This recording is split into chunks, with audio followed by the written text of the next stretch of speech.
Welcome to another edition of Move Through Motivation. It's me again, Matt Olson. Today's episode is going to be a walk down memory lane of how I found out I had cancer, what led up to me finding out I had cancer, and the journey it took me on. Later in future episodes, we'll talk about different parts of the journey, but today I just wanted to give a brief overview of what it was like. Now, some people have heard this story, some people have heard versions of it, some people have been with me in the journey, and if you have, this is a reflection of what I felt in my journey, and if you were a part of it, you helped me get through my struggle. To my deepest part of my soul, there are a lot of families that I've connected with over time because I first off want to say, when you go through a struggle, you really find out who your friends are. And my journey started on a Wednesday. And the first crew of people that really stepped up and got behind me in my movement was my baseball team, because Sherry was traveling that day. It was a Wednesday before Easter, and Sherry was traveling back from a work trip. And I woke up in the morning. We had our Easter party that day at lunch at my work, and I had a lump on my right side of my throat. And I thought it was, I looked it up on Dr. Med or Google Med or whatever it is on Google, the Googler. And the Google said that I had just swollen lymph nodes, probably a cold or an infection. So I went about my day. But as the day progressed, my neck got worse. When I reached about 6 o'clock at night, I was at my kid's baseball game, and I actually left my kids on the field because it was getting hard to swallow. Go to the hospital. Sherry is on her way home, and she was mid-flight, and I said, hey, I'm going to the emergency room, and I go to the ER. Get there about 9 o'clock. They check me in at about 11:30, and they admitted me. It was hard to swallow, couldn't breathe a little bit. And they said, we're going to check in and see if we could get rid of this infection. At the time, they thought it was an infection. So Thursday happens. Friday morning is probably the biggest freak out day of my life. Friday, 9 o'clock, Sherry came and visited me in the hospital. They stuck a needle in me the day before to try and biopsy what was in my throat. Couldn't get anything. So the ENT basically the next day came in and scheduled a surgery. I didn't know why I was having surgery. And Sherry just brought me a beautiful double smoked bacon egg sandwich from Starbucks. And I hadn't eaten anything in since the night before. So I was super hungry. And 20 minutes later, after I crushed that sandwich, the nurse walks in and goes, well, hey, we're leaving for surgery. I said, surgery? What are you talking about, surgery? Surgery? I've never had surgery done in my life. I've never been put under anesthesia. And I literally freaked out. The nurse left. Sherry goes, what is wrong with you? And I don't know, overwhelming came over me. And I cried really hard, more than I cried in a lot of that journey. I really lost it. It's the one time I say I lost it because I don't know why I'm going to surgery. I don't know what's going on. The doc hasn't come to see me, and they said they're going to come get me in 2 hours. So they come back, they get me, they roll me in.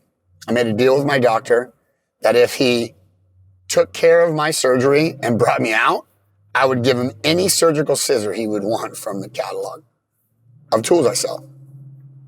I came out of surgery. The next morning, they removed a lymph node and they did a biopsy on it. The doctor told me we would find out on Tuesday the following week. So Sherry and I had a deal that day on that next following Tuesday. That following Tuesday, the kids had jiu-jitsu that night. Sherry and I said to each other, we said, we will not talk to each other on the phone or call each other to get each other scared until we hear something from the doctor. Now, mind you, I don't know what's wrong with me. We think it's an infection. We don't know what it is. But what's unique about my car is I received the news that I had cancer in this exact vehicle. It's about 4:30 in the afternoon. Doctor calls me and says, hey, I need you and your wife to come in. I need to talk with you. I said, Doc, I'm not coming in. I have to get to wrestling. I have to get to jiu-jitsu. We have practice. Just give me the news. What's going on? Not thinking what is going to come out of his mouth next is going to change my life forever. But he goes, no, I really want to come in. I said, Doc, I'm not going to come in. Tell me what's wrong. I can take it. He's like, where are you at? I said, I'm driving to go see my wife and kids. And he goes, I said, what do I got? Infection? He goes, no, man, you got cancer. And my stomach dropped. And I said, stop playing. Doc, stop messing around. And the doctor goes, no, really, I'm serious. You have cancer. We biopsied your lymph node and you have something called Hodgkin's lymphoma. Now I can barely pronounce Hodgkin's lymphoma. But he told me that and I start to get a little bit, my hands get clammy. I'm driving my truck. I'm heading and I'm like, man, he hasn't told my wife. I got to go tell my wife. And tell my kids. It's in that moment I felt in a bad dream is the easiest way for me to describe it. I felt like I was in a dream. And if you've ever had those butterflies of going into an interview or going in to some meeting that you don't know the results, or you know the results, but you got to go and present the results. That's what it was like when I had to walk into jiu-jitsu. Coach John was coaching at the time with the kids. I walk in the door. I see Sherry, and I just shook my head. And she broke down. I'll never forget the look on her face. I'll never forget not even having to say anything to her. And I felt like I just broke her into 1,000 pieces. And it was worse telling her than me getting the news broke to me. It actually hurt me more having to tell her that because, first of all, I'm 38 years old. You just find out you have cancer. You're as healthy can be. All you woke up was with a lump on your neck. You didn't go for a physical. You had a rare occasion happen to you at 38 as a healthy human being. And now all of a sudden you have cancer. And it really didn't sink in with me. Sherry broke down. Coach John thought that we were either getting divorced or I was abusing her because she was just crying hysterically outside of the gym. I told her to go home and I would take the boys home. After Sherry left and I watched the kids that day,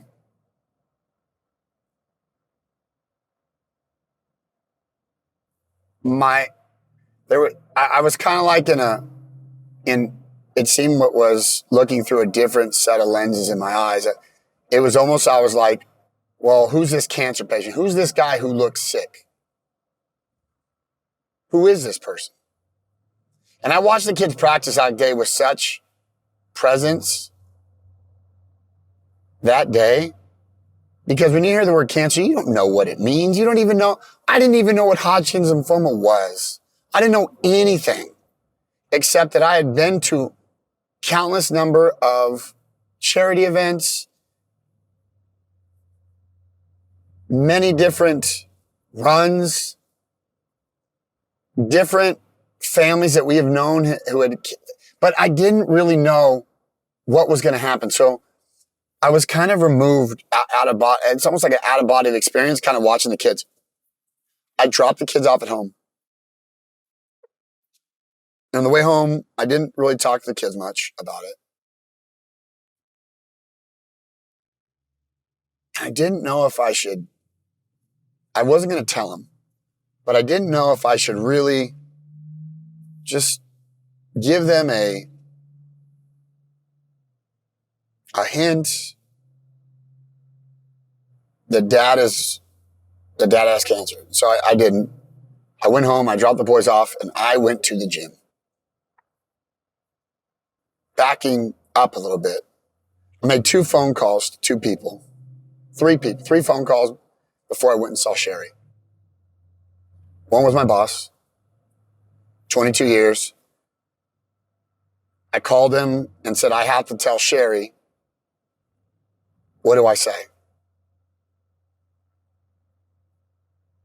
And at the time, he was traveling in Europe with his family, and it kind of broke him down a little bit. And we talked. He said, don't worry, we're in the fight. This is the same guy that I had deployed to war with, and he was there to back me in that time of my life. And, you know, he really was a rock for me and encouraged me. The other 2 phone calls I made were to my buddy Dom and Phil. And I called them. I said, hey, guys, this is the news. If something happens in the next year to 2 years, this is what you got to do. And when I talk about unique and strong relationships, certain phone calls you make to people that are different than a normal, hey, how you doing, friend? How's life going? When you're calling to make those calls, the way that they received the news, the way that they supported me in my talk and me babbling and not really understanding what was going on, it made it more real. It made it more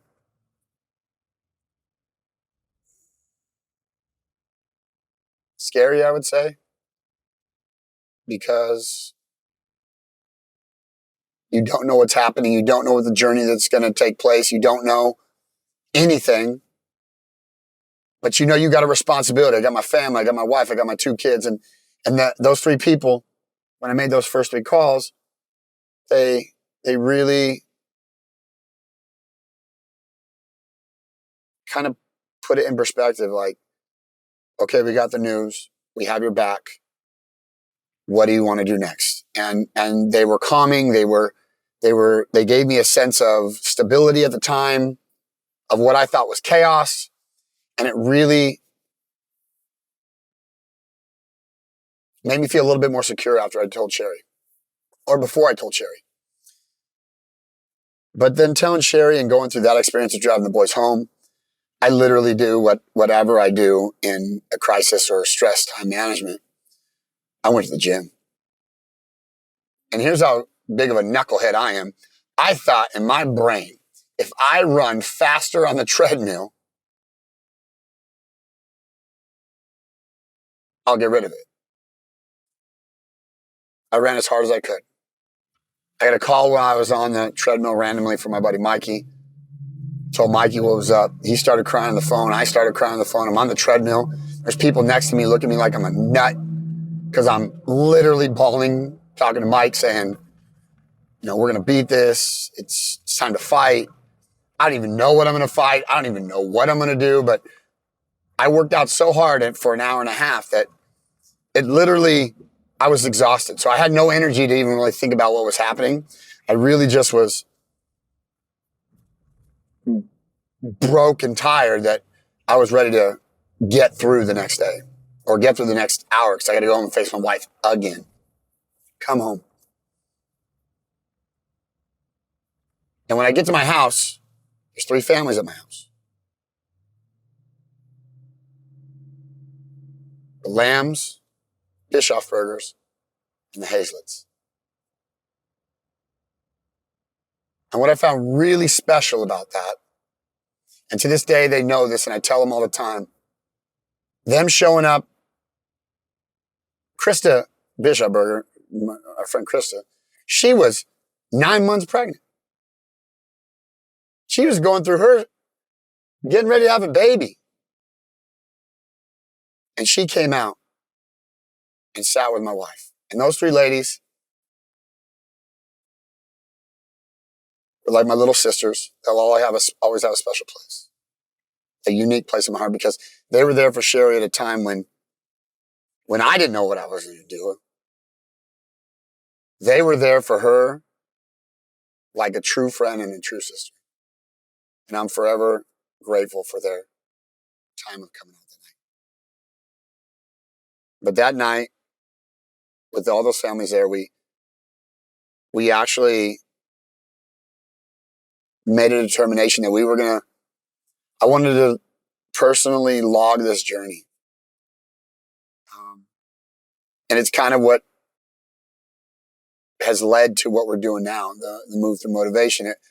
I don't know what it was at the time, but I felt like I needed to be a person who told people my story, why I was going through it, and take it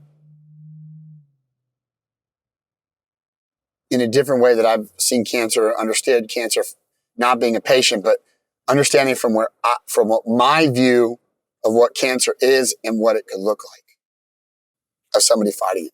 And I say that because it was my fight. But I had people around me that encouraged me. And when I say my fight, it was my fight to win. It was my fight to battle for my family, for my friends. But what I really wanted to do was tell people that if you get bad news, you could look at it in two ways.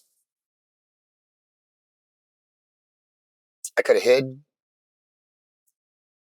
I could have went through this journey of sadness, strife, alone, or I could include people and try in my journey help somebody else who else was going through that journey. And making that decision was hard. More on, I think,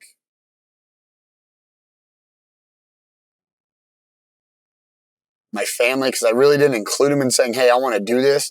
They knew I was going to do it, but we would do these things called cancer chit chats.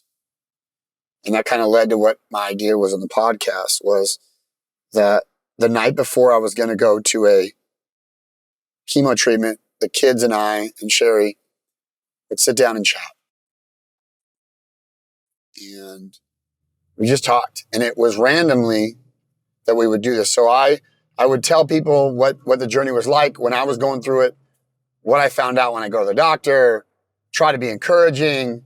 But it uplifted my spirit when I was doing this, because people really would send such kind words or reach out to me when I'm doing this through social media. And this is why I personally love social media if used in a positive way, to bring encouragement and positivity and bring struggle to the forefront of, if you are struggling, there are people in this world who will get behind you and encourage you. And I say all this because when I would do those cancer chit chats with my family, I'll never forget what I was wearing, where I was at, what we were doing, and what we were talking about. And those were just Sherry behind a camera, and sometimes the boys would get in front. And we would just talk about how we were feeling and the nerves we were going to get into and what we were expecting the next day and the night before, and what our plan was, and who was really cool that week, or what was the highlight of that week, with maybe somebody reaching out, or somebody dropping a letter off, or somebody making a blanket for me that was sewed in their family's church, or a wreath that was made by a girls' team, kids that would wear purple ribbons, where, I had a army of people behind me, from the Little League to the kids' school, to my church, to my dad's church, to my work. People literally all around the world would reach out to me. Malaysia, Costa Rica, Mexico, Europe. Relationships that I had created through work and through other parts of my life, it really all came and people paid it forward for however I help them. I don't know how to explain that, but man, when I talk about love, when I talk about true, genuine encouragement from a text I would get, God has a unique way of putting this. He didn't give me anything I couldn't handle, right? God knew what I could handle. But there were days where I doubted myself. There were days where I doubted, why am I putting this out there?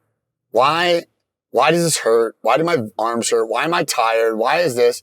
And I would get in these pity parties. And I had to smack myself and say, man, you need to suck it up.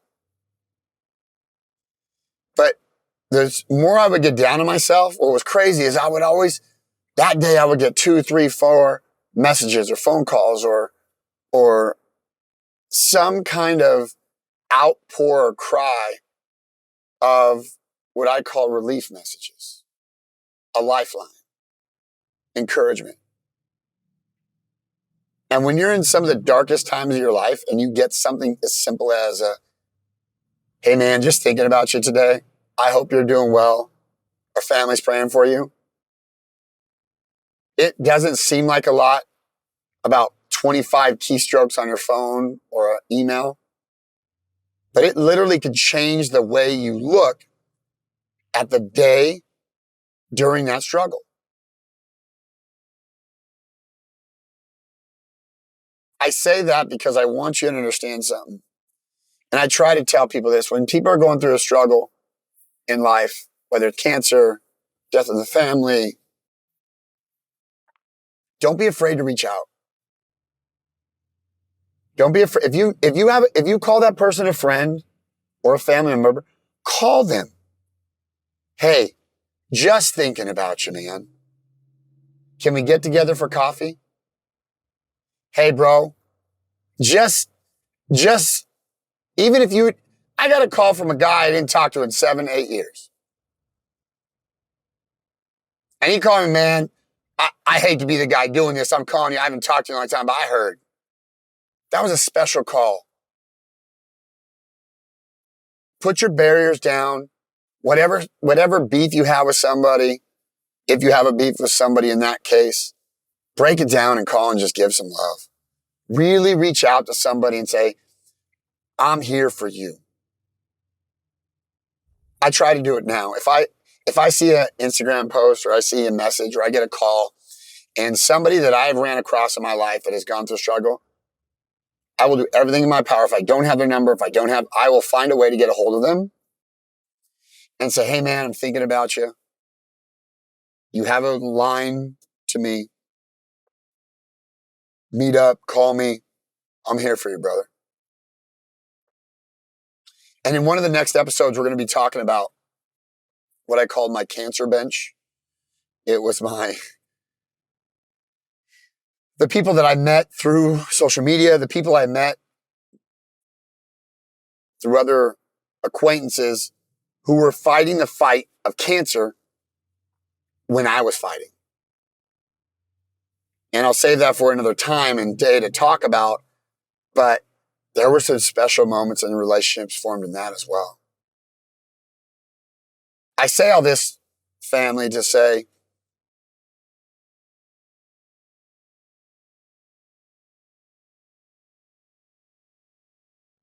on a Tuesday afternoon, I had the most devastating news to me personally that's ever happened. Personally.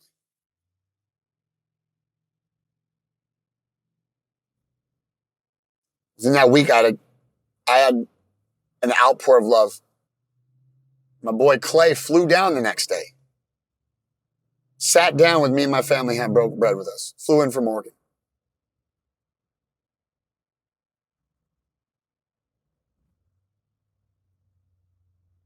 Encouragement is contagious.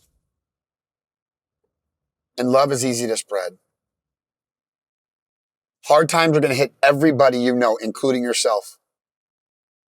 And I really want to focus myself and help others see that if you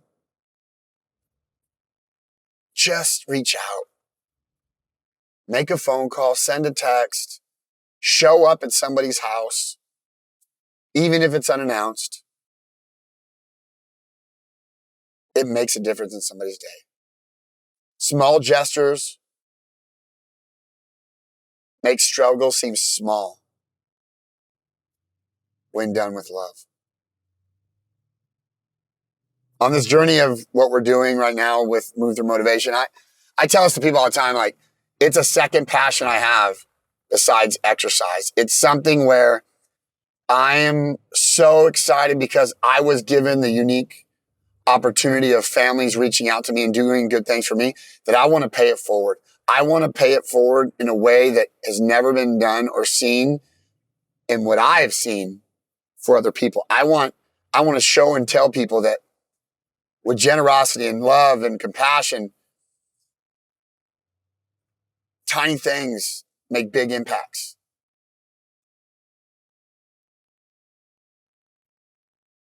So like I said, the moral of today's story is everybody struggles.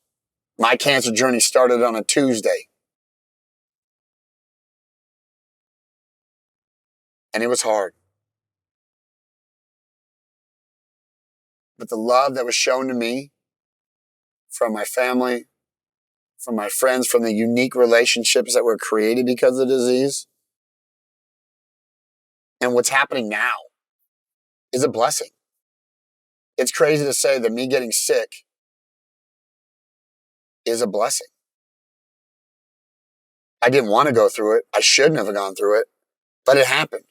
And in life, sometimes that's just the way it is. And you got to accept it. You got to face it and put people around you that will help you get through it. I love you.